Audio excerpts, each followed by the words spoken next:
Did you know that becoming a puppeteer can take up to 30 years of training? Welcome back to Theater History Thursdays. Today we're talking about Bunraku theater.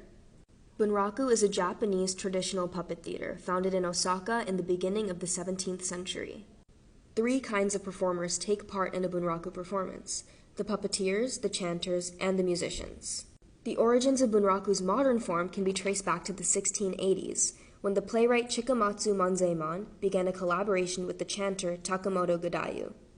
Together, they established the Takamoto Puppet Theater in Osaka in 1684. Originally, the term Bunraku only referred to a particular theater in Osaka that was established in 1805. This was called the Bunraku-za, after an early 18th century puppeteer from Awaji, Japan.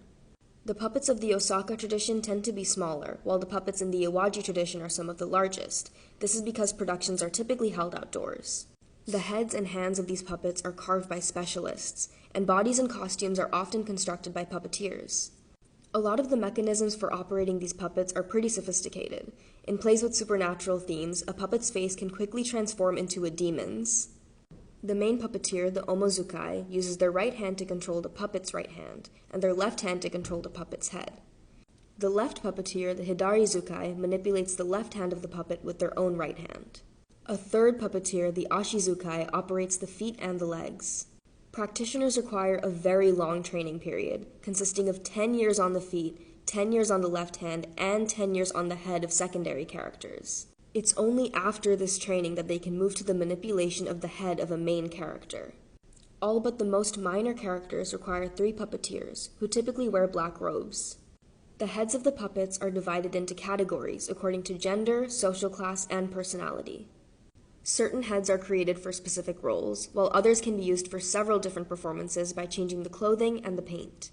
The hair is made from human hair. It distinguishes a character and can also indicate certain personality traits. The costumes of the puppets are designed by a costume master and often include a sash and a collar, as well as an underkimono, a kimono, and an outer robe.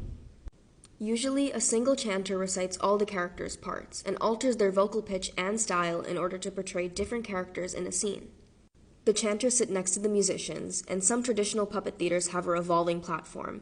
This is for the chanters and the shamisen players. A shamisen is a long Japanese stringed instrument.